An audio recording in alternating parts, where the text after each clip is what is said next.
What if your identity was no longer something you owned, but something the system controlled? No card, no paper, just data. And more importantly, people behind that data. Because this new digital ID system in the UK didn't appear by accident. Someone planned it, someone pushed it, and someone will benefit from it. So today, we're not just asking what digital ID is, we're asking who is behind it and why. The UK government is moving toward a nationwide digital ID system. Supporters call it modern, safe, and efficient. Critics call it dangerous, invasive, and irreversible. But before we argue whether it's good or bad, we need to understand something more basic. Who started this idea? Who is pushing it forward? And what does it change for ordinary people? A digital ID is an electronic identity stored as data. It can include your name, your age, your biometric data, your verification status. Instead of showing documents, systems check you, not who you say you are, but who the system confirms you to be. In the UK, parts of this already exist through government platforms and private providers, but the new proposal goes further, much further. This plan didn't suddenly appear. It came from growing pressure in 3 areas. First, illegal work and immigration control. Second, online regulation and age verification. Third, digital fraud and identity theft. The government argues that digital ID solves all 3, but solutions always come with trade-offs, and the bigger the system, the bigger the consequences. Let's be very clear here. This digital ID push is coming directly from the current UK government. The political face of this plan is Prime Minister Sir Keir Starmer. Starmer publicly supported the idea of a national digital ID framework as part of immigration enforcement, employment verification, digital governance. This is not a rumor. This is official policy direction. And behind that direction is the belief that identity must be verified digitally to maintain order in a modern state.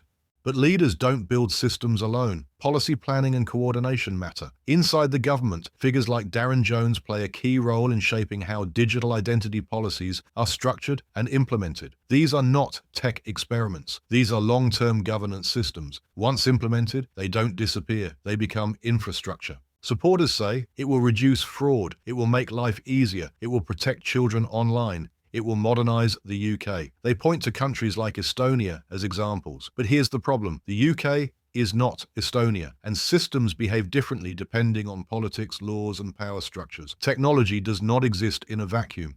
Critics raise serious concerns. Privacy. Who controls the data? Centralization. What happens when access is denied? Dependence. What if digital identity becomes mandatory? Once digital ID becomes required for work banking, travel, online participation, your ability to function in society becomes conditional. That's not convenience, that's leverage. History teaches us something important. Systems expand. What starts as optional becomes expected. What becomes expected turns into required. This is called mission creep, and digital ID systems are especially vulnerable to it because identity controls access, and access controls behavior. This debate is not about technology, it's about power. Who defines identity? Who verifies it? Who can suspend it? Because once identity becomes digital, control becomes scalable, and scalable control changes societies quietly, not overnight.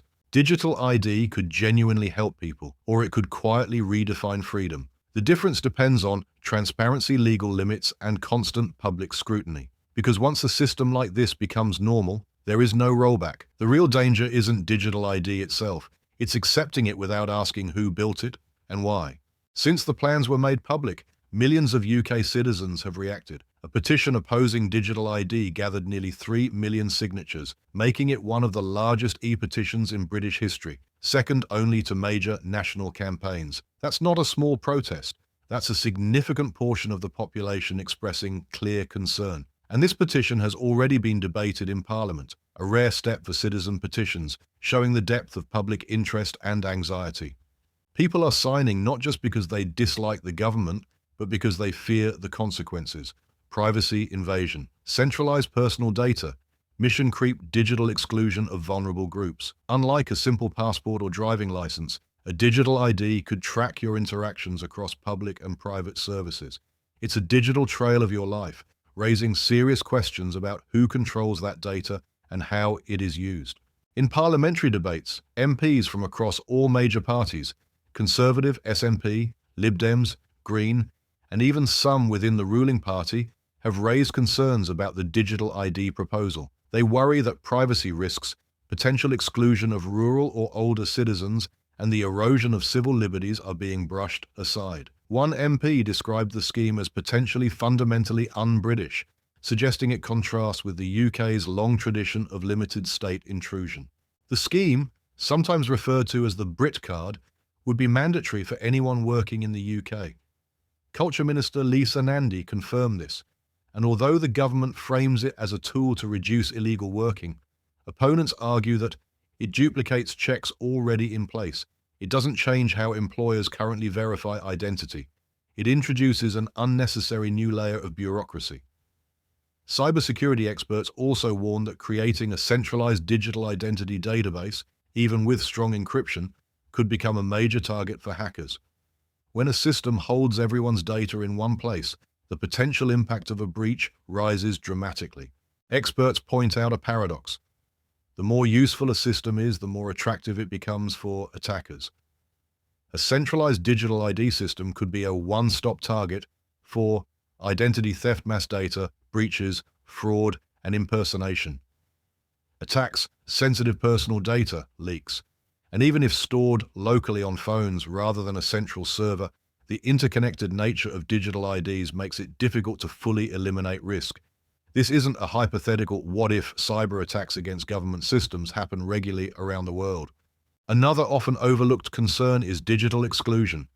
Elderly citizens, people without smartphones, low-income families, rural residents, all risk being left behind if digital ID becomes the default. Even voluntary digital ID systems can end up feeling mandatory because services incentivize online access and digital tools. This can widen the gap between digital rich and digital poor communities. The issue has created unexpected alliances.